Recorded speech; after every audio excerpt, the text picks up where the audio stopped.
अभी इसका what is meaning of the student centred education और टीचर सेंटर्ड एजुकेशन में क्या फर्क है, ये भी हमें पता होना बहुत जरूरी है। और इसके बाद जो एजुकेशन में बदलाव आया है और वो बदलाव क्या है, ये अभी हमें इस चैप्टर में देखना है। ये चैप्टर बहुत ही अहम है, 1-2 मार्क लेकर आएगा और देकर भी जाएगा। बहुत आसान होता है मार्क यहाँ पर बटोरना। ये मार्क हमें इतने आसानी से देता है कि पूछो मत। सिर्फ यहाँ पर दिमाग को जोर लगाना, दिमाग का अंडरस्टैंडिंग कराना।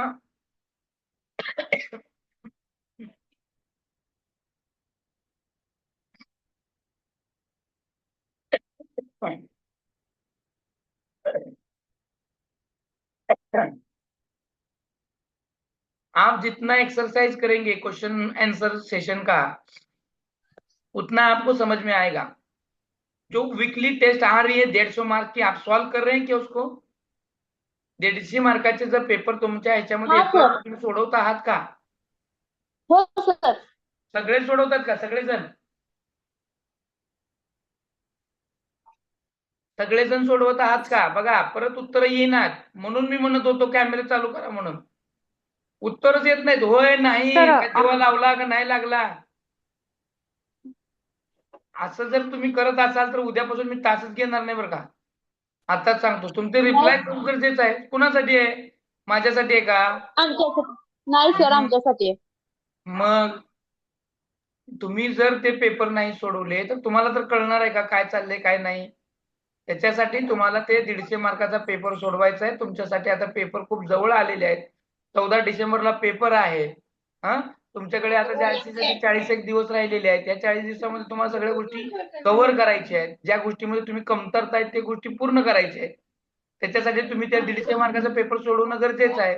आणि त्या 150 मार्काच्या पेपरवरून तुमच्या लक्षात येणार आहे की आपल्याला काय महत्वाचं आहे, काय महत्वाचं नाही आहे। ह्या सगळ्या गोष्टी तुम्हाला कळणार आहेत। तुम्हाला कुठलं येतंय, काय येत नाही, कुठल्या सेक्शन मध्ये मार्क कमी पडतायत, याचा तुम्हाला अभ्यास करायचा आहे। आणि त्याच्यावरूनच तुम्हाला कळणार आहे की आपल्याला मार्क कुठं कमी पडतायत आणि आपल्याला कुठं अजून काय करावं लागेल, नेमकी प्रश्न का समजत नाहीत, ही अशी जी काही शंका आहे, ही तुम्हाला 150 मार्काचा पेपर सोडवल्याशिवाय समजणार नाही। म्हणून सर तुम्हाला ईव्हीएस चा 150 टॅप मार्काचा चाललाय सर. हा ईव्हीएस चा हा अवघड चाललंय. जाऊ दे ना मग। अवघड जाते हे तर कळलं पाहिजे ना की बाबा हे अवघड जाते म्हणून। तुम्ही पेपरच सोडवेना, तुम्हाला कळणार कसं, काय कळणार कसं? जाऊ दे ना, कुठला अवघड जायचं त्याला जाऊ दे की, आपण करायचं त्याला करणार आहे, नीट व्यवस्थित करणार आहे। आपल्याला पास व्हायचं आहे, व्हायचं का नाही पास? आणि पास होण्यासाठी तुम्हाला अवघड काय जाते काय नाही जाते कळायला पाहिजे। आणि सगळं काही एका दिवसात दुरुस्ती होणार नाही आहे। सगळं काय कंटेंट एका दिवसात मी पण शिकवू शकणार नाही आहे। त्याच्यामुळे तुम्हाला ह्या सगळ्या गोष्टी समजून घ्यायच्या आहेत।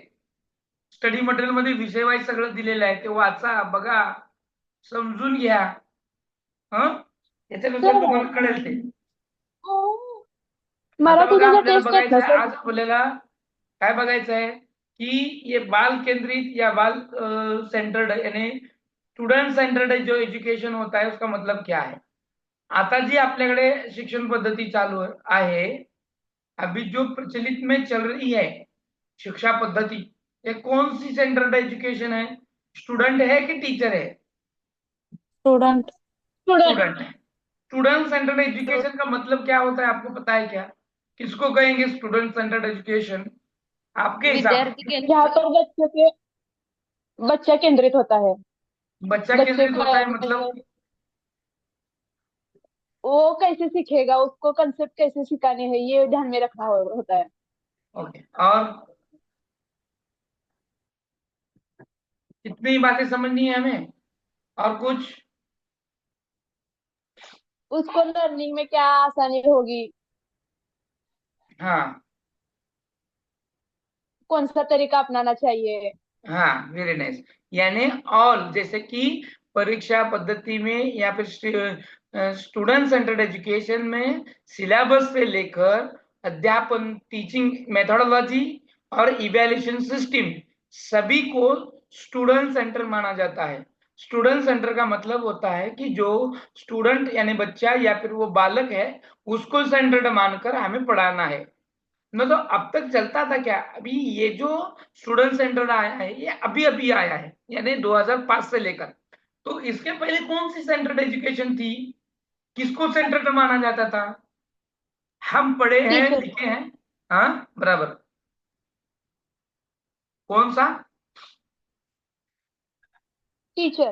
टीचर सेंटर्ड एजुकेशन था, बराबर। टीचर सेंटर में यानी मतलब क्या? जैसे कि अभी तो आपने देखा कि स्टूडेंट सेंटर में स्टूडेंट को अहमियत दी जाती है, तो टीचर सेंटर्ड में बच्चे को अहमियत ही नहीं थी।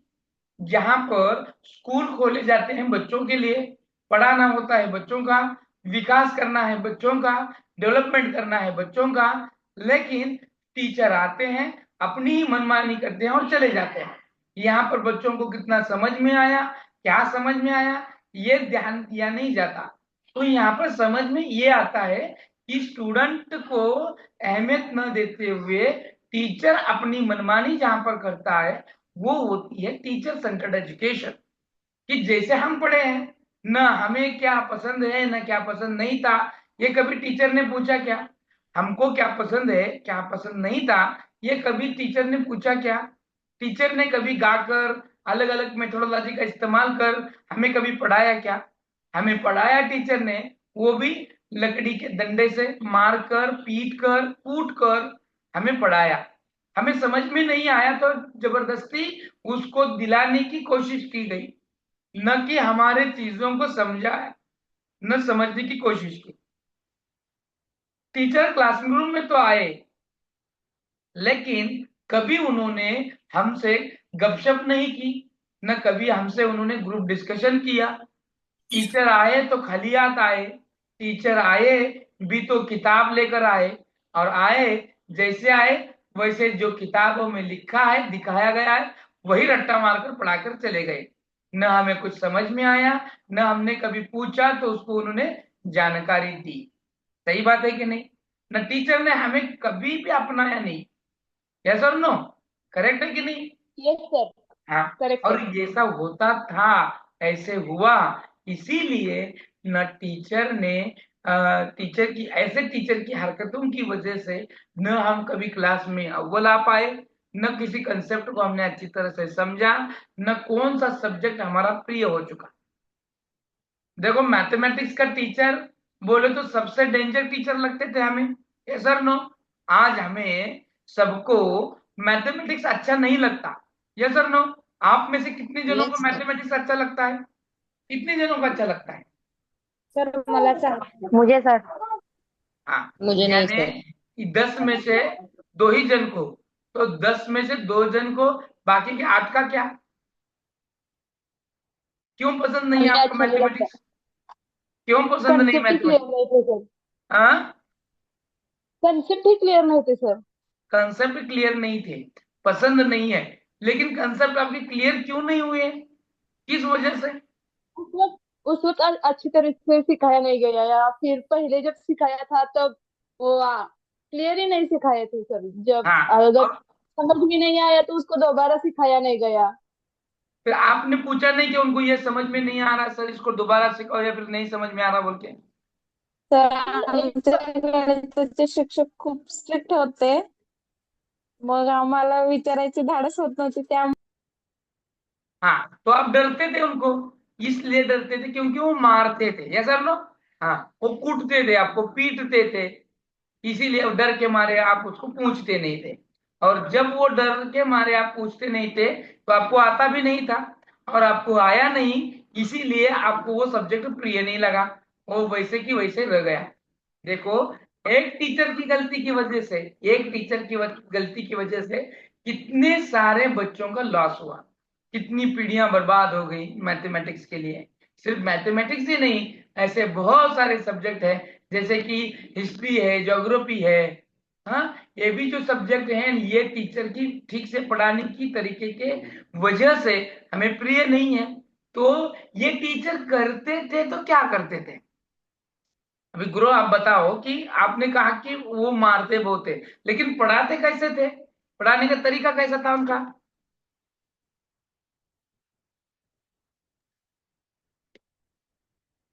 येते का आवाज गुरु? येतो सर. येतोय सर. येते तर सांगा ना, मग एक ही बार प्रश्न विचारला ना. ही बार पढ़ाते थे वो। ते क्या बोले? एकदा सोडून दाखवायचे सर, आणि परत त्याचं म्हणजे एक्सप्लेनेशन व्यवस्थित देत नव्हते किंवा त्याच्यामध्ये रुची निर्माण करत नव्हते. बराबर. तो इन कारण की वजह से हमें हमारा सब्जेक्ट प्रिय नहीं हुआ. तो ये गलतियां हमारी हैं क्या? तो इसे कौन जिम्मेदार है, कहाँ तक जिम्मेदार है?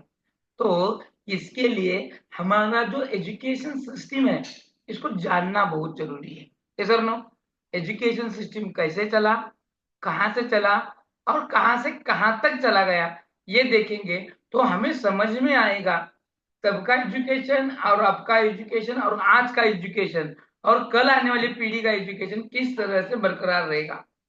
क्योंकि परिवर्तन महत्वपूर्ण है. परिवर्तन ही सब कुछ है. परिवर्तन के बगैर हमारा विकास नहीं होता है. अगर हम वही पुरानी चीजों को, पुरानी तरीके को अगर अपनाएंगे, रट्टा मारेंगे, तो वही होगा बोरिंग वाला, वही होगा अनइंटरेस्टिंग. न इंटरेस्ट रहेगा, न आएगा, न दिखाएंगे, न दिखेगा. तो इसीलिए एजुकेशन सिस्टम में बदलाव आना बहुत जरूरी है. अगर हम इसी एजुकेशन को देखेंगे तो इसके लिए हमें इतिहास देखना पड़ेगा एजुकेशन का, कि एजुकेशन कैसे चलते आया, क्या है. आज जो तुम स्कूल में बैठकर बेंच पर बैठते हो, बेंच के सामने तुम्हारे अभी तो वो ब्लैक बोर्ड है ही नहीं जिसको कृष्ण धवल कहा जाता है, वो है ही नहीं. उसके जगह पे अभी स्मार्ट बोर्ड आया है. बराबर. वहां पर अभी प्रोजेक्टर दिख रहा है, जहां पर एक टीचर अपने एक क्लिक से पूरी दुनिया को आपके सामने रख सकता है, उसकी इंफॉर्मेशन दे सकता है. इतने सारे तरीके यहाँ पर आए हुए हैं. और इन तरीकों से तो अभी ऐसे था क्या, तो नहीं. तो इसका हिस्ट्री जानते वक्त हमें इन बातों में अजीब लगने लगेगा. इन बातों का हमें एहसास होगा कि एजुकेशन सिस्टम में कितना बदलाव आया हुआ है. तो चलो चलते हैं हम प्राचीन इतिहास काल में. जो प्राचीन से लेके विद्या हम लेते थे, और विद्या लेना, ज्ञान लेना, इसका मतलब था पवित्र काम करना, एक अच्छा काम करना. और ये काम चलते आया था प्राचीन कालों से. थोड़ा हम देखेंगे तो वैदिक काल से इसकी शुरुआत हुई है. कहाँ से? वैदिक काल से. अब वैदिक काल के पहले जो सभ्यता थी, सिंधु घाटी सभ्यता, लेकिन यहाँ की एजुकेशन सिस्टम कैसी थी, क्या पढ़ाया जाता था, इसका कोई भी हमें साक्ष्य या पुरावा नहीं है. इसलिए हम वहां पर नहीं दे सकते. हम देखेंगे सिंधु घाटी सभ्यता के बाद में जो आने वाली महत्वपूर्ण संस्कृति है, उसका नाम है वैदिक संस्कृति. वैदिक संस्कृति में जब भी पढ़ना होता था तो गुरु के घर जाकर पढ़ना है. उसे गुरुकुल पद्धति कहा जाता था. गुरु के घर में, गुरु के सामने बैठकर सीखना. सिर्फ किताबें ज्ञान नहीं लेना है, तो पूरी जिंदगी में अपना पूरा ज्ञान लेना है. तो गुरु के घर में जाएंगे तो 12 साल तक उनके यहाँ पर वो बिताना पड़ता था. और जब गुरु को लगता था कि मेरा शिष्य अब ज्ञानी हो चुका है, तो गुरु के मर्जी के अनुसार ही वहां से उसको छोड़ा जाता था. और कभी भी शिष्यों को अगर घमंड आता था तो वो शिष्य को अच्छी तरह से शिक्षा देने का काम करते थे. अब उस समय न कि छपाई यंत्र का न शोध लगा हुआ था, न पेन का था, न इसीलिए कुछ छपाई यंत्र नहीं रहने की वजह से जो भी कुछ गुरु के मुख से शब्द निकलते थे, वही प्रमाण मारकर उसको रट्टन पद्धति से, देखो मैंने कौन से बताया, रट्टन पद्धति यानी कान से सुनना है और मुंह से दोहराना है. ये जो रट्टन पद्धति ये पूर्वापार चलती आई है, और इसी के साथ ये एजुकेशन चलता था. इनकी दिनचर्या जो चलती थी, सुबह सवेरे जल्दी 5 के 5 बजे सुबह में दिन इनका शुरू हुआ. जैसे कि ऐसे नहीं है कि पूजा पाठ. तो यहाँ पर का जो एजुकेशन सिस्टम था, तो सवेरे सवेरे उठना है, स्नान करके जो कुछ होम हवन के लिए जो लकड़ियां चाहिए, वो लकड़ियां जंगल से लाना है, जंगल से फूल लाना है, जंगल से पानी लाना है, सब चीजें इकट्ठा करना है. इकट्ठा करने के बाद भिक्षा मांगकर लाना है, और भिक्षा मांग कर लाने के बाद फिर पूजा पाठ हवन, और उसके बाद खाना. फिर उसके बाद जो गुरु जो बताएंगे करेंगे, उनकी सेवा, ये सब कुछ चलता था. न सिलेबस था, न कुछ टेक्निक न टूल। तो जो भी कुछ गुरु कहेंगे और ये जो भी कुछ चलता था ये व्यवहारिक था, यानी हमें हमारे जीवन में जो भी कुछ बातें महत्वपूर्ण लगती थी वो वाली मूल्य, वो वाले वैल्यूज यहाँ से टीचर के जरिए दिए जाते थे। होम हवन में चलने वाली स्मृतियां, होम हवन में चलने वाले सूक्ष्म मंत्र, इनका जप, इनका परिपाठ किया जाता था। तो इसके ऊपर से, और इतना ही नहीं, अगर कोई राजा हो या फिर उसका कोई स्पेशल आदमी, तो उनके लिए कभी कभी ये गुरु उनके यहाँ जाकर पढ़ाते थे। लेकिन अक्सर अक्सर गुरु के घर में ही आकर, अक्सर गुरु के घर में ही आकर यहाँ पर पढ़ाया जाता था। कई जगह हमने ये भी देखा है कि राजा या राजकुमार जो है वो गुरु के साथ ही पढ़ रहे हैं।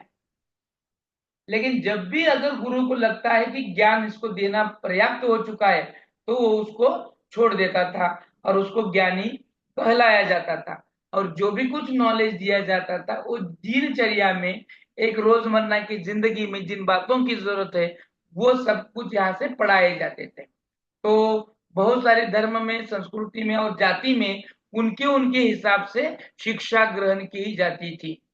और ये जब गुरु के घर में सब कुछ मिल रहा है, हाँ, और गुरु को सबसे ज्यादा सम्मान था समाज में। जैसे कि राजा के दरबार में अगर गुरु जा रहा है तो राजा भी उठकर ठहरता था जब गुरु दरबार में प्रवेश करता था। तो देखो, इसके हिसाब से हम ये तय कर सकते हैं कि गुरु को कितना मान और सम्मान था। जब भी एक राजा सबसे श्रेष्ठ उस राज्य का राजा था, यानी कोई भी वस्तु, कोई भी चीज, कोई भी आदमी राजा के बगैर कुछ कर नहीं सकता था, वही राजा एक गुरु आने के बाद उठकर ठहरता है, तो इसका मतलब गुरु को कितना बड़ा सम्मान था। फिर धीरे धीरे वैदिक काल खत्म होते आया, उसका बाद आया उत्तर वैदिक काल, और जहां पर गुरु के साथ में बैठकर गुरु ने जो ज्ञान दिया है उसको लिखकर बांटकर उपनिषदों में से दिया गया। उपनिषद यानी गुरु के सामने बैठकर या फिर साथ में बैठकर ली जाने वाली विद्या, उसको उपनिषद कहा जाता है। फिर कुछ आरण्य के लिखी गई, और फिर ऐसे जैसे जो ये बढ़ता गया वैसे वैसे ज्ञान के नेचर थोड़े बढ़ते गए, अलग अलग होते गए। हाँ, अलग लोगों के लिए अलग एजुकेशन देना, लेकिन यहाँ पर छपाई नहीं रहने की वजह से जो भी कुछ था वो मुखोदयी था। ये चलते रहा ईस्वीसन ईस्वीसन 700 शतक तक। हाँ, तो फिर जब भी कुछ चेंजेस आए इनमें, हाँ, जैसे कि राजा हो या फिर रंक हो, सबको तो समान शिक्षा देना है, लेकिन जिसको वैसको वैसे वैसे हिसाब से शिक्षा दी गई। जैसे कि उस समय शिक्षा में धनुर्विद्या, आयुर्वेदिक, यानी कि कोई बीमार पड़ेगा तो कौन सी दवा प्राइमरी सोर्स पे देना है, जड़ी बूटियों का नॉलेज, हाँ, तथा मंत्र हवन में पठन की जाने वाली ये वैल्यूज, इन सबको पढ़ाया जाता था। और गुरु के घर में ही बैठकर, गुरु के साथ में ही लेकर एक ज्ञान को लिया जाता था। गुरु ने कहा कि अब इसको शिक्षा पूरी हो गई है तो उसको छोड़ दिया जाता था। तो एक बार क्या हुआ, ऐसे ही प्राचीन काल में 5-6 बच्चे थे गुरु के पास, और 5 में से 3 बच्चे एक साथ लगे हुए थे, यानी एक साथ ही उन्होंने ज्वाइन किया था। उनमें उनमें तीनों बच्चों का समय खत्म हुआ था, लेकिन गुरु ने कहा कि इनमें जो 3 बच्चे हैं उनमें से मैं 2 ही छोड़ने वाला हूँ, एक को नहीं छोड़ने वाला, क्योंकि अभी उसने पूरा ज्ञान नहीं लिया है। तो जिस दिन उन तीनों बच्चों में से 2 बच्चों को छोड़ने वाले थे, जिस बच्चे को छोड़ने वाले नहीं थे उसने गुरु को अपोज किया कि तुम मुझे क्यों नहीं छोड़ रहे हो, मैंने तो इनके बराबर आया हूं, इनके बराबर सब कुछ ज्ञान ग्रहण किया है, सब कुछ किया है, तुम मुझे क्यों नहीं छोड़ रहे हो। तो देखो, परीक्षा यानी मूल्यमापन का तरीका क्या था। तो पहले परीक्षा का, यानी आज जो हम इवेल्यूशन लेते हैं उसका तरीका प्राचीन काल में क्या था, देखो। तो गुरु ने कहा नहीं, तुम्हें अभी ज्ञान बहुत लेना है, तुम अभी उतने परिपक्व नहीं हुए हो। तो उसने नहीं सुना, एक न सुनी गुरु की, उसने कहा कि हम सब एक साथ लगे हुए हैं, उन्होंने जितना ज्ञान लिया है उतना ही मैंने लिया है, या फिर उससे ज्यादा भी लिया है, फिर भी मुझे आप क्यों नहीं छोड़ रहे? वो सुन नहीं रहा था।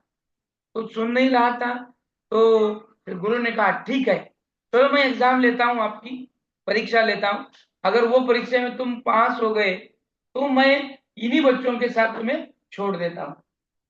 उसने कहा कि मैं परीक्षा देने के लिए तैयार हूँ। तो गुरु ने कहा सवेरे सवेरे यहाँ से जो 10 किलोमीटर पार जो नदी है वहां नौका है, और उस नौका में बैठकर जाना है तुम्हें, लेकिन इस परीक्षा में जो सफल होगा वही उस नौका में बैठकर जाएगा। लेकिन यहां से वहां जाने के लिए जो भी रास्ते हैं उस रास्तों से तुम्हें जाना है, और जो भी जल्दी वहां पर पहुंचेगा उसको उस नौका मिलेगी, क्योंकि उसमें दो ही आदमी बैठ सकते हैं, एक नाव चलाने वाला और दूसरा एक व्यक्ति। तो जो भी कुछ जल्दी आएगा वहां पर उसको वहां पर छोड़ दिया जाएगा। तो चलो दूसरे दिन ये जल्दी में तैयार हो गया, और गुरु ने कहा था कि जो भी जल्दी आएगा, 4 बजे से शुरू हो गई, रेस शुरू हो गई, सब दौड़े भागे चले रहे, और जितना शॉर्टकट है उतने शॉर्टकट रास्ते का इस्तेमाल इस लड़के ने किया जिसने गुरु को अपोजिट किया था। और रास्ते में इसको जाते वक्त बहुत सारे ऐसे पेड़ पौधे मिल गए जो रास्ते में पड़े हुए थे, फिर भी उसने उसको लांग कर चला गया। कांटे थे, और कई जगह तो किन आदमी ने उसको हेल्प मांगी, मदद मांगी, लेकिन उसने उसको मदद भी नहीं की, वैसे ही वो चला गया। और ये दो लोगों के पहले वो हाजिर हुआ। गुरु उसके पहले वहां पर हाजिर थे, और उसने कहा कि लो गुरु, मैं आ गया सबके पहले, अब कौन भी नहीं है, अब तो तुम मुझे क्या रोकोगे?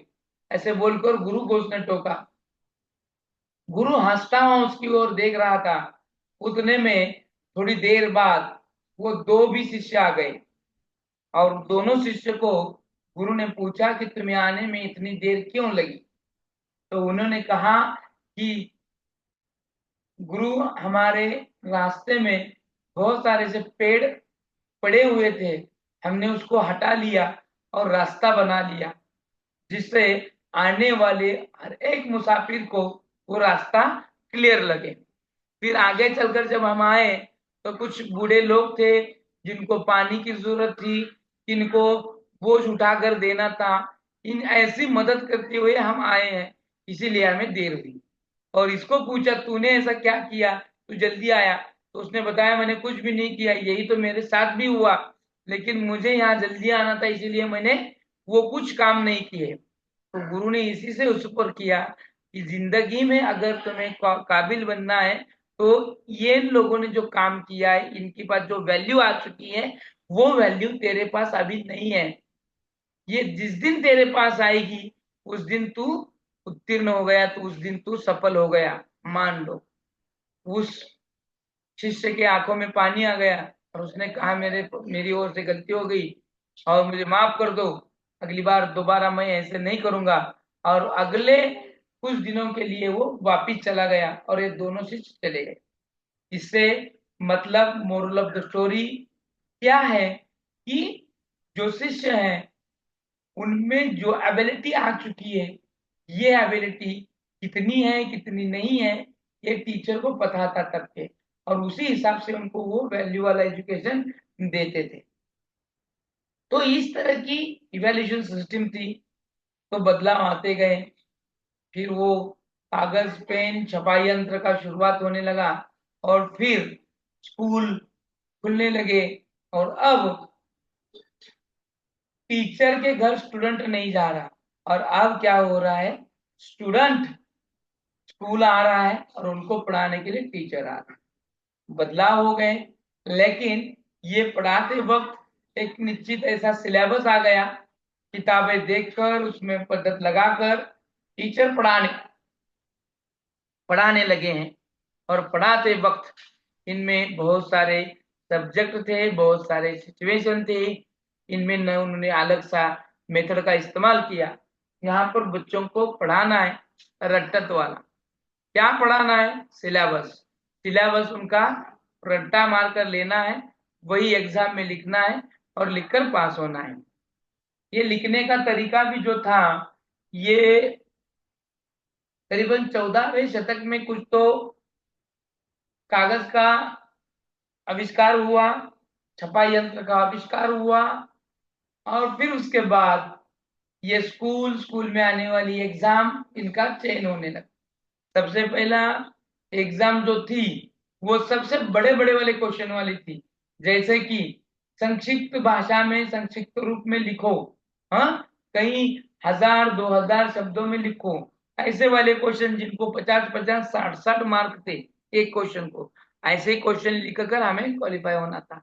ये करते करते थोड़ा उनमें बदलाव आने लगा, और एजुकेशन सिस्टम के बारे में वुड और मैकेले, लॉर्ड मैकेले, ये जो मैकेले था, इन्होंने 1833 में हमारे भारतीय शिक्षण के बारे में कहा कि लॉर्ड मैकेले से अंग्रेज भारत जब आए तो उन्होंने यहाँ की एजुकेशन सिस्टम को देखा, और देखने के बाद उन्होंने यहाँ के एजुकेशन सिस्टम के बारे में कुछ टिप्पणियां की।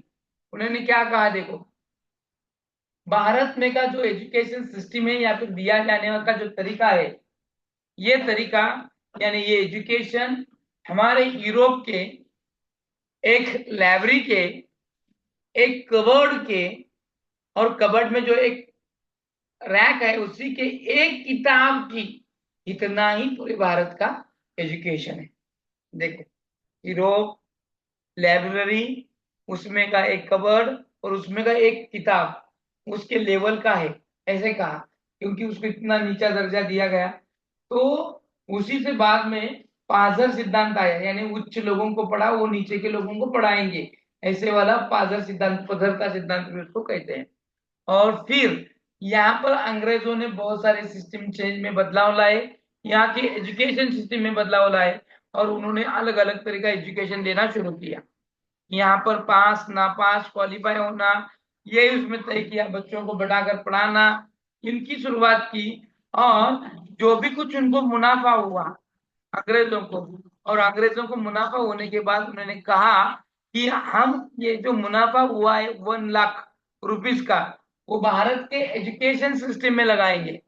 देखो, और उस समय बहुत सारे लोगों में तान तनाव हुआ, और बहुत सारे वाद भी हुए कि 1 लाख रुपए किस शिक्षा पे खर्च करने हैं, भारत की शिक्षा पे खर्च करने हैं या अंग्रेजों की शिक्षा के पर खर्च करने हैं। तो इनमें वाद हुआ और वो वैसे ही रह गए। जो भारत के ही कुछ गिने चुने जो पढ़े लिखे लोग थे, उनका कहना यह था कि जो अंग्रेज लेके जो आए शिक्षा, उस पर खर्च करो, क्योंकि वो शिक्षा हमें अच्छी है और वही शिक्षा से हम और सुशिक्षित हो जाएंगे। और कुछ लोगों का कहना यह था कि हमारी संस्कृति, हमारे लोग, और हमारी संस्कृति छोड़कर लोगों की संस्कृति की शिक्षा को देने में क्या मजा, ऐसे बोलकर यहाँ पर ये हुआ और बदलाव आए। इसमें बदलाव आते हुए 1882 में हंटर आयोग आया, और हंटर आयोग में पहली से लेकर 12वीं कक्षा तक जो कुछ बदलाव है उसमें बदलाव किए गए। टीचर, एलिमेंट्री शिक्षा, इन सब में चेंज किए गए, और किसको क्या पढ़ाना है, कैसे पढ़ाना है बताया गया, ट्रेनिंग बताई गई, यहाँ पर बहुत सारे रिकमेंडेशन किए गए, और एजुकेशन सिस्टम कैसी होना है ये बताया गया। और उसमें यह भी कहा कि यहाँ का शिक्षा बहुत पुराना हो चुका है, तुम नए शिक्षा को अपनाओ, यहाँ के टीचरों को ट्रेनिंग दो, और वो ट्रेनिंग कहाँ पर कैसी देनी है इसके बारे में भी जानकारी दी। ऐसे कर करके बहुत सारे बदलाव आए। 1917 में कलकत्ता आयोग आया, जिसने विद्यापीठीय शिक्षा को बदलाव के लिए बतलाया गया कि विद्यापीठीय शिक्षा जो है इनमें चेंज करो, ये सिलेबस होना है, वो होना है, इनके बारे में एज, उनकी इवेल्युएशन सिस्टम, ये सब बताई गई। लेकिन यहाँ पर सब जो था वो टीचर सेंटर्ड ही एजुकेशन चल रहा था, पढ़ाने वाला अपने तरीके से पढ़ा रहा था, पढ़ने वाला अपने तरीके से पढ़ रहा था। मारना पीटना ये तो सादी बात थी, सीधी बात थी, और सबको ऐसे लगता था कि मारे बगैर पीटे बगैर बच्चों को पढ़ाया नहीं जा सकता।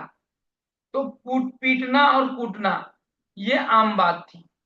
लेकिन आज हम बच्चों को आंखें मोटे करके भी नहीं देख सकते, यस और नो? देख सकते हैं क्या? नहीं सर। नहीं सर। अगर देखेंगे तो क्या हो सकता है, क्या हो जाएगा?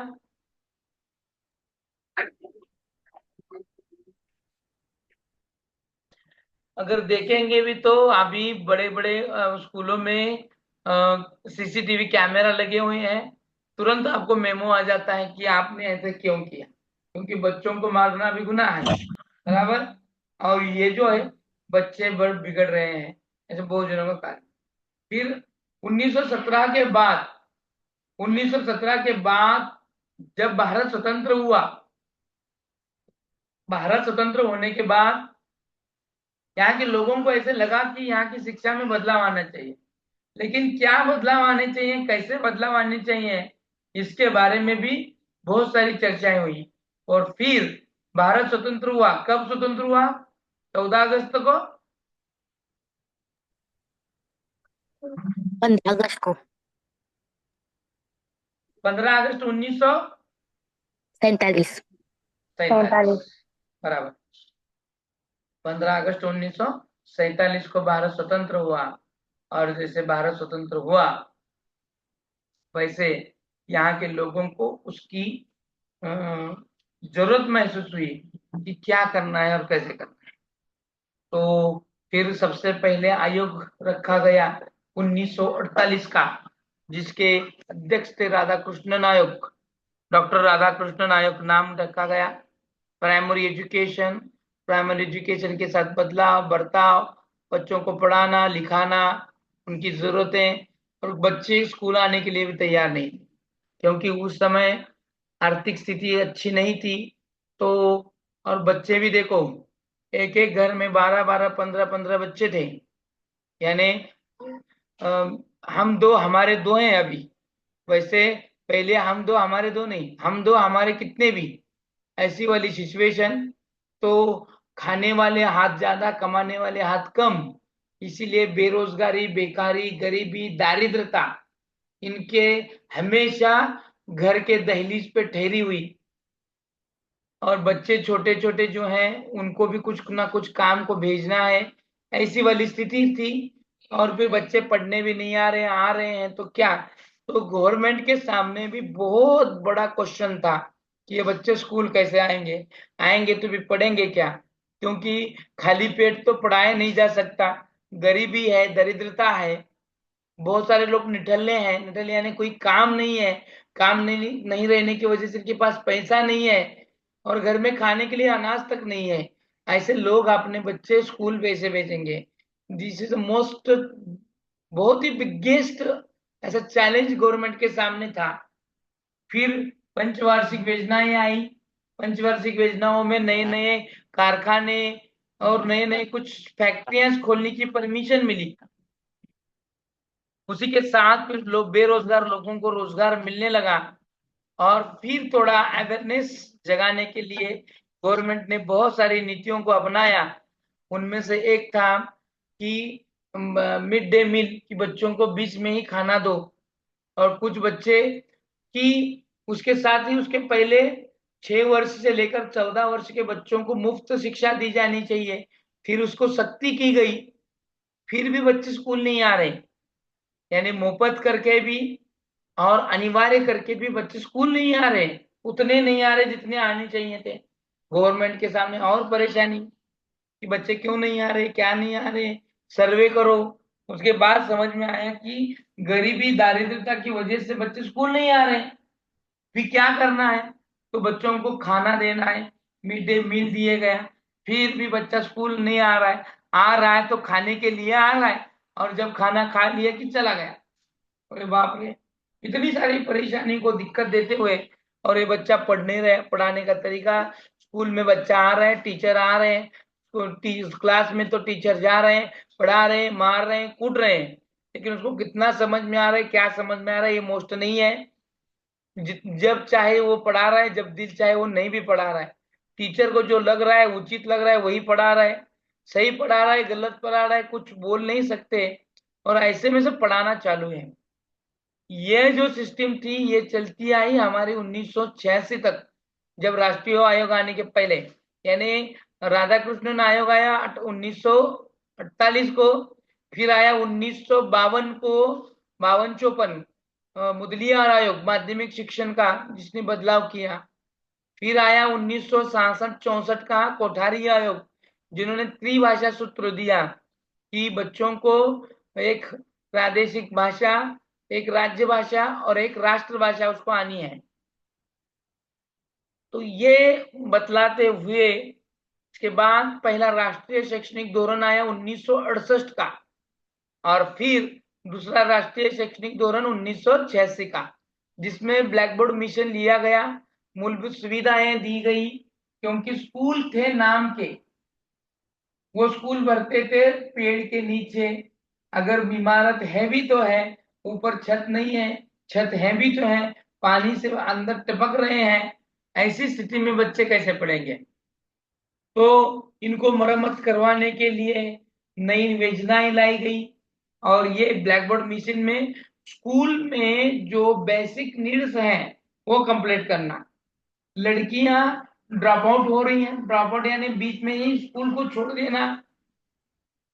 कुछ लड़कियां यानी बाल विवाह रहने की वजह से कम उम्र में ही शादियां होना, बराबर। अभी प्राइमरी स्कूल घर के नजदीक है, लेकिन सेकेंडरी स्कूल घर के बहुत दूर है, तो आने जाने में दिक्कत होने की वजह से माँ बाप उनको अगले कक्षा में नहीं भेज रहे हैं। और तथा जो मानसिकता थी, मेंटेलिटी, कि अब लड़की शानी हो चुकी है, शायनी, तो अब उसको ब्याह करना है तो उसको घर भेज देंगे, ऐसी वाली जो कंसेप्ट थी लोगों की, इसी धारणा की वजह से लड़कियां स्कूल नहीं आ रही है। देखो कितना सारा कंसेप्ट। और यहाँ जो पढ़ने का और पढ़ाने का तरीका, वही रट्टत पद्धत, एग्जाम में क्वालिफाई होना और फिर आगे एक क्लास में भेज देना, ये वाली पद्धत चलती है हमारी 2005 तक। 2005 में नॉलेज कमीशन आया, जिसको ज्ञान आयोग कहते हैं। इसके अध्यक्ष थे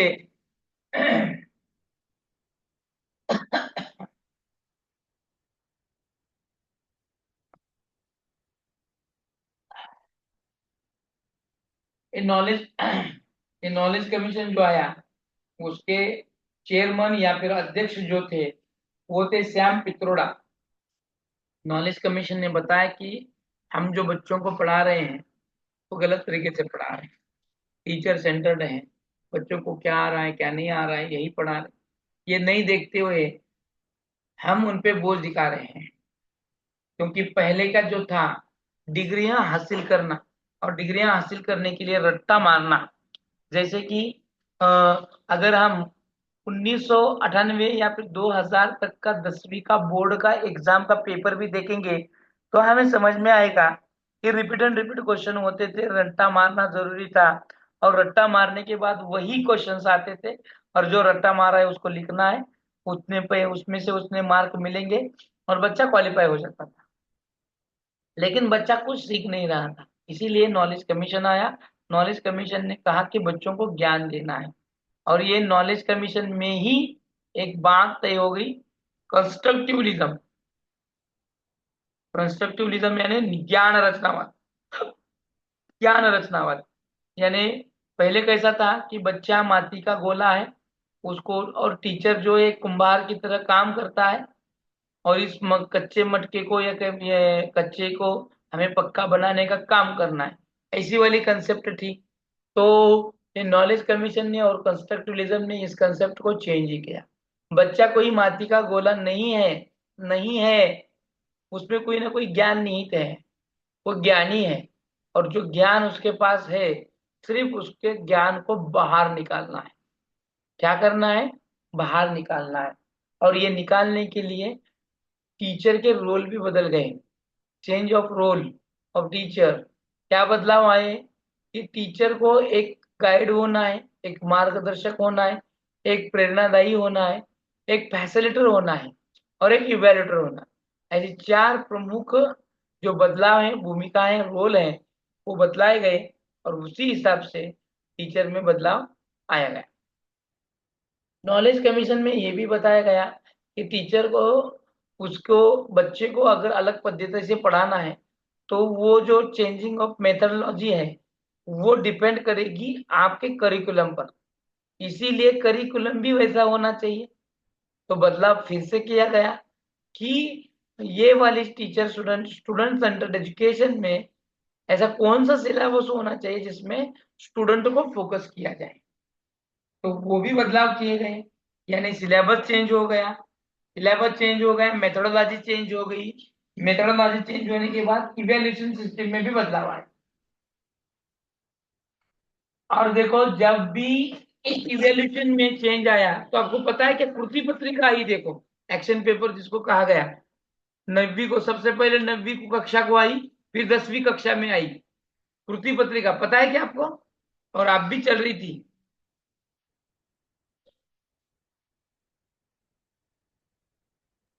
है हाँ क्या, सर। चले गए आप लोग? हैं क्या, चले है गए? सर। है सर। है सर। है है सर। सर। है है सर। सर। समझ में आ रहा है ना मैं क्या बोल रहा हूँ, कि सर के ऊपर से जा रहा है। समझ गए सर।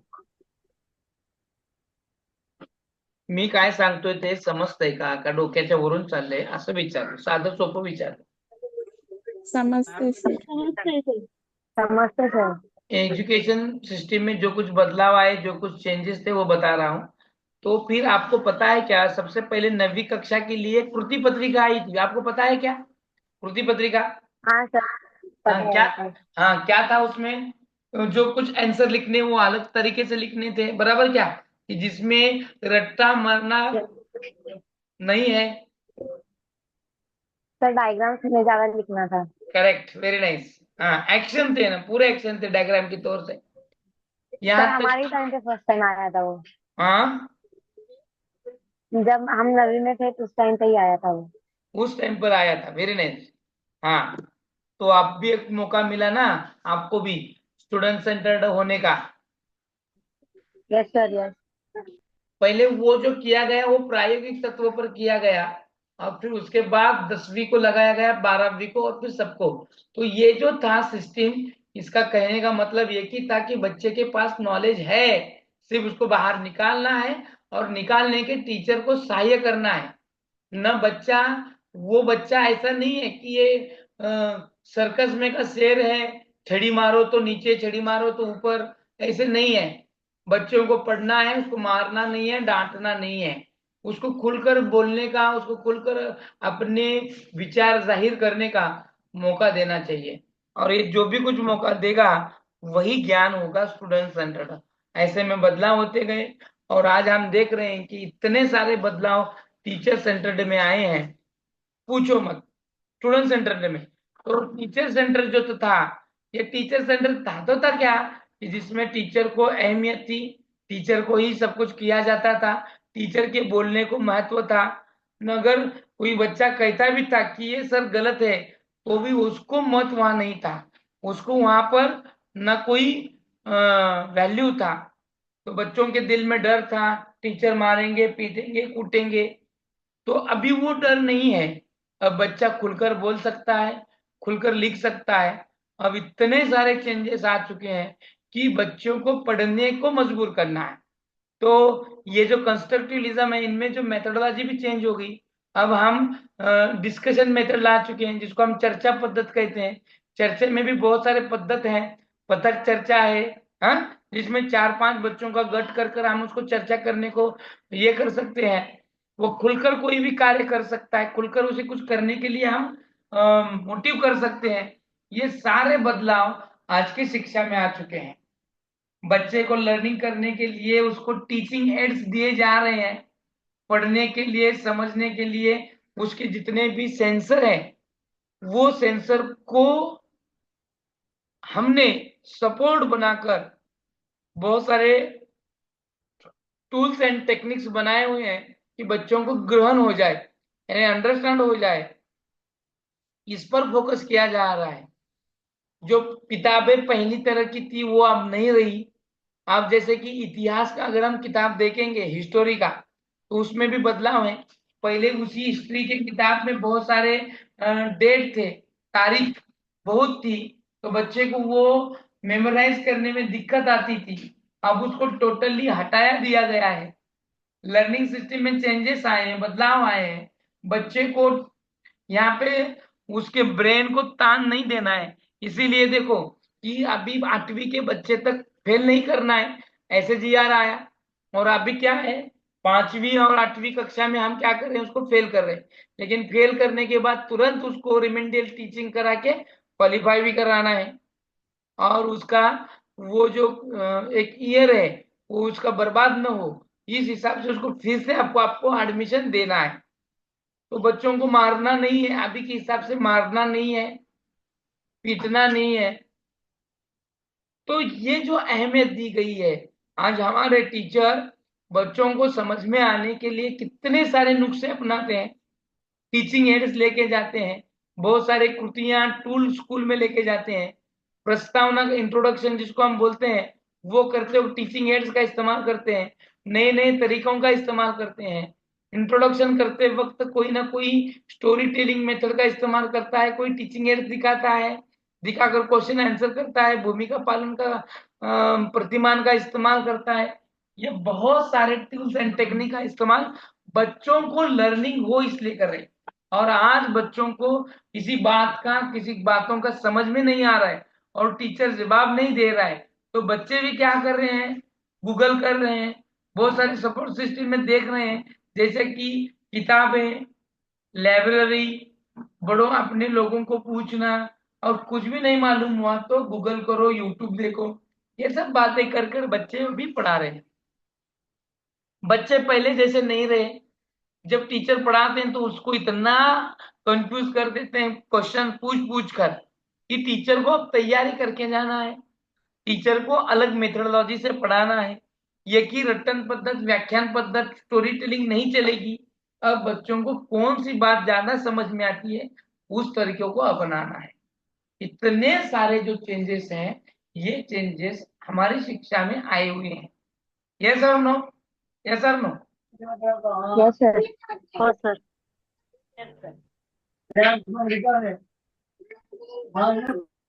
जहाँ टीचर के घर में बैठकर, जिसको हम गुरु बोलते थे, उसके घर में बैठकर शिक्षा ली जाती थी, आज टीचर को बच्चों को उसके सामने बैठकर पढ़ाना पड़ रहा है। इतनी सारी प्रोसेस है, हजारों वर्षों की परंपरा को हमने चेंज कर कर बच्चों को सेंटर्ड मानकर, बच्चों को क्या समझ में आता है क्या नहीं आता है, बच्चे की परिपक्वता, उसकी उम्र, उसकी अभिरुचि, उसकी अभियोग्यता, इन सब बातों को मद्देनजर देखकर हम कंटेंट का एनालिसिस कर रहे हैं, कंटेंट राइटिंग कर रहे हैं और कंटेंट डिलीवर भी कर रहे हैं। तो ये सब हमने फोकस बच्चों को समझने पर किया, किया कि नहीं किया? हाँ, तो ये जो मैंने बदलाव बताए हैं, ये आपको समझ में आया क्या? Understand? Yes yes sir. Sir. अच्छी तरह से समझ में आया? हाँ हाँ सर। सर। हाँ, तो आप बताओ, टीचर सेंटर्ड और स्टूडेंट सेंटर्ड एजुकेशन में क्या फर्क है? क्या फर्क है? सर पहले टीचर सेंटर में टीचर्स ही सब कुछ करते थे। अभी स्टूडेंट सेंटर में कैसा है, विद्यार्थी को खुद अपना कुछ करके लिखना होता है, मतलब समझना होता है, स्वयं अध्ययन करना पड़ता है। सेल्फ लर्निंग, हाँ, वेरी नाइस। और सबको एक एक मुद्दा बताना है, ए टू जेड जितने भी हैं उतने सबको बताना है। स्टूडेंट सेंटर्ड क्या है और टीचर सेंटर्ड क्या है? टीचर सेंटर्ड रटन पद्धतीवर आधारित असते आणि चाइल्ड सेंटर मध्ये बौद्धिक पातळीवर असते. बरोबर बरोबर। टीचर सेंटर्ड में रटन पद्धत थी, और यहाँ पर रटना नहीं है, समझ कर लेना है, अंडरस्टैंडिंग करके लेना है। Very nice, very nice. और चला सांगा, जब तक विद्यार्थ्यांच्या बोलेंगे। आवडीनुसार शिक्षण देणे. बराबर, बच्चों को इंटरेस्ट देकर शिक्षा दी जा रही है, वेरी नाइस। उसकी अभिरुचि किस क्षेत्र में है, कैसे है, मानो गणित में उसको कौन सी क्षेत्र की अभिरुचि है वो देखकर पढ़ाया जाता है। अगर मैथमेटिक्स में उसको अभिरुचि है भी नहीं है तो भी उसको अभिरुचि लाने के लिए प्रयास किए जा रहे हैं। Very nice. यही तो है ना टीचर सेंटर का, स्टूडेंट सेंटर का कमाल। कि बच्चों को क्या समझ में आता है क्या नहीं समझ में आता है, ये हम टीचरों को ही समझना है और वही समझाने की कोशिश कर रहे हैं। Very nice. और आगे। सर बच्चों को अनुभवात्मक शिक्षण मिलता है। Very nice. Experience based, experience बच्चों को दिया जाता है। बराबर।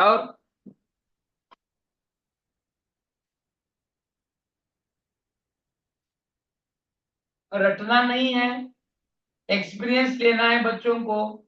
एक्टिविटी बेस्ड दिया जा रहा है, एक्टिविटी बेस्ड यानी जो भी है एक्टिविटी पर फोकस किया जा रहा है। यस और नो? यस बच्चों को सर। एक्टिव करके सीखो। Doing learning, doing by learning, है कि नहीं? करके सीखो। Learning by doing sir. Learning by doing, हाँ, करके सीखना है। आगे। और चर्चा करून शिकवणे. डिस्कशन मेथड, बच्चा अभी ग्रुप कर रहे हैं हम, ग्रुप करके बच्चे डिस्कशन कर कर अपने विचारों को ख्यालों को वो जाहिर कर रहे हैं और बच्चे के हर एक विचार को अभी टीचर को एक्सेप्ट करना है, ठीक है नहीं? नहीं, अब जो शिक्षा पद्धति थी, जो टीचिंग टीचर सेंटर्ड में, वो टीचर सेंटर्ड यानी हुकुमशाह की तरह था। लेकिन अब का जो एजुकेशन है वो लोकशाही प्रधान है, डेमोक्रेसी, बराबर, सबको समान संधि दी जा रही है, ये बदलाव है। और बताओ चलो।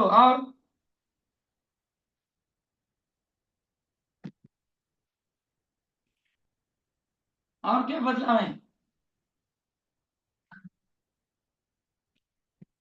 इवैल्यूएशन में कुछ बदलाव आए कि नहीं आए? इवैल्यूएशन में,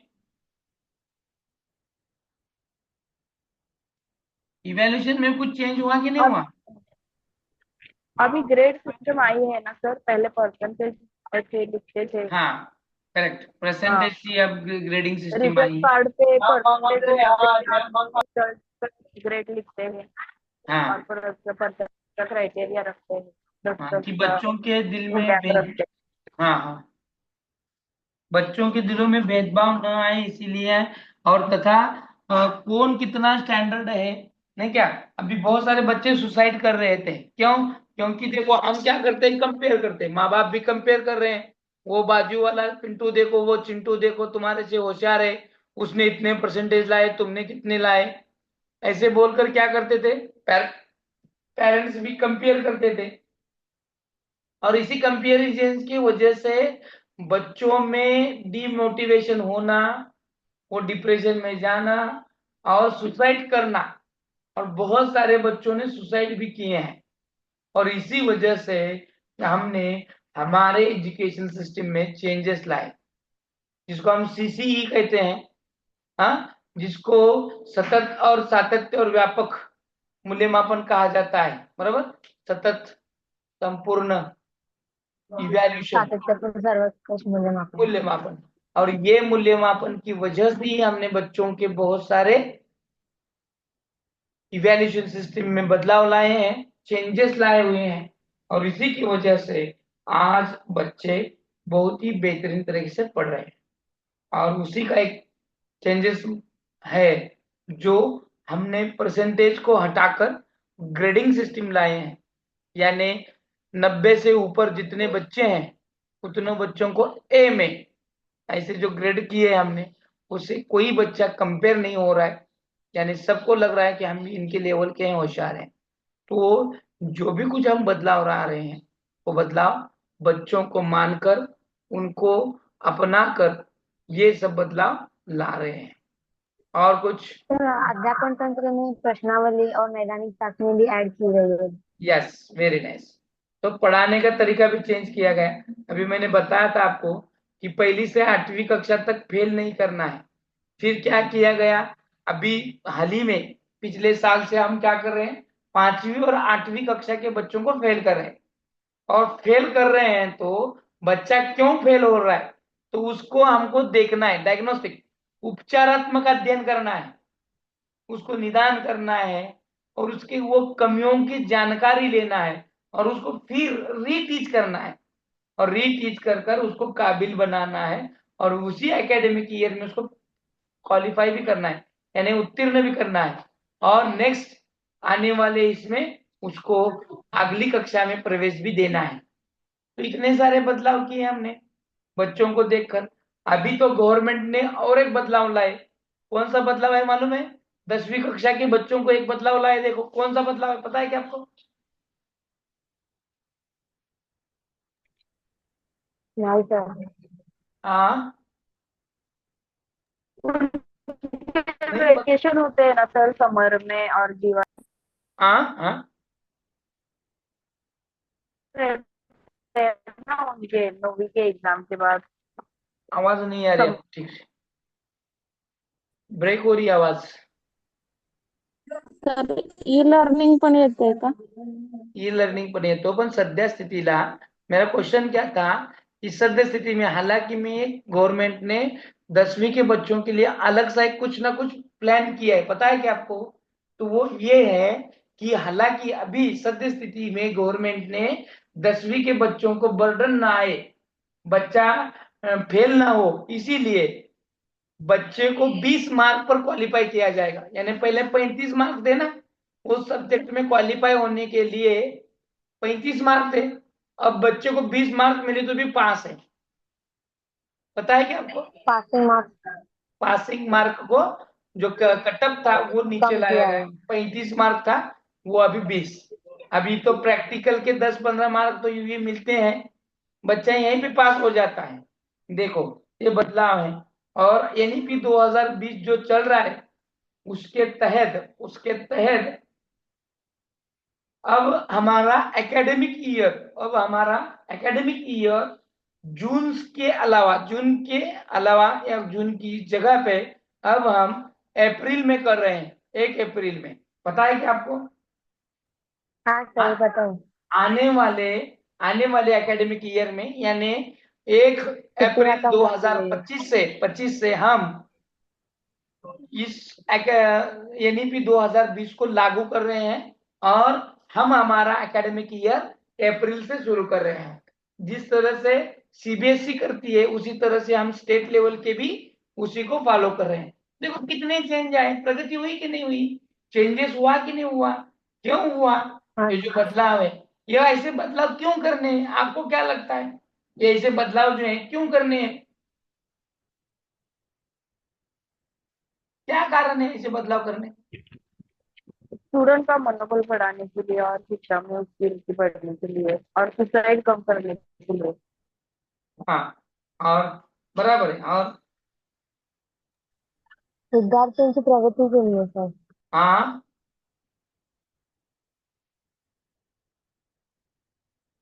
क्या बोले? विद्यार्थियों की प्रगति के लिए। क्या आवाज नहीं, क्या जोर से बोलो थोड़ा, क्या बोले? तो विद्यार्थियों की प्रगति।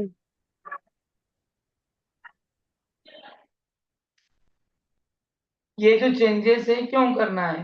अगर हमें ग्लोबलाइजेशन कर रहे हैं हम, और उस लेवल से हमें टिक कर रहना है, तो दूसरे देश किस तरह से एजुकेशन सिस्टम दे रहे हैं उनके मुकाबले हमारे बच्चे भी परफेक्ट होना है, ये भी देखना है हमें।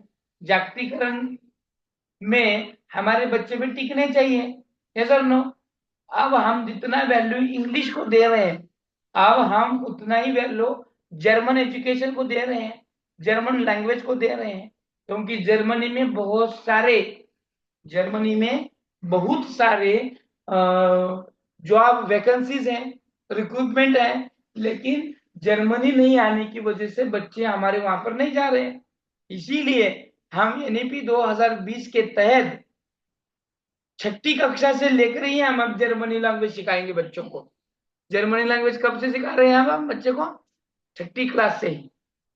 तो ये जो चेंजेस हैं क्यों है? क्योंकि हमें स्पर्धा में टिकना है, स्पर्धात्मक युग चल रहा है, तो इस स्पर्धे में अगर टिक को रखना है हमें, तो ये सारे चेंजेस होना ही महत्वपूर्ण है।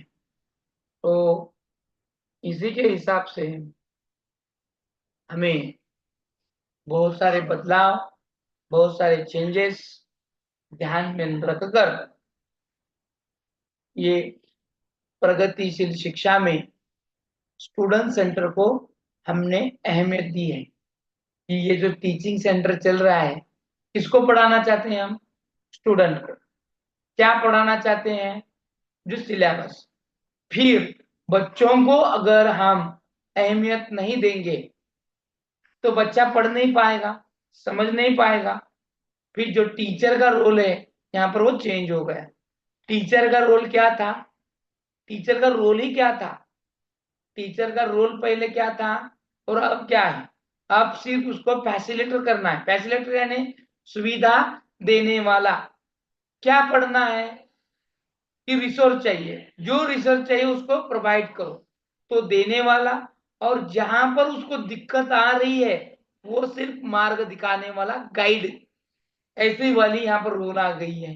तो ये जो स्टूडेंट सेंटर्ड एजुकेशन है, इसको अहमियत देते हुए हमने आज तक जितने भी एजुकेशन में प्रगति की है, डेवलपमेंट की है, वो हमने वन लाइन में देखा।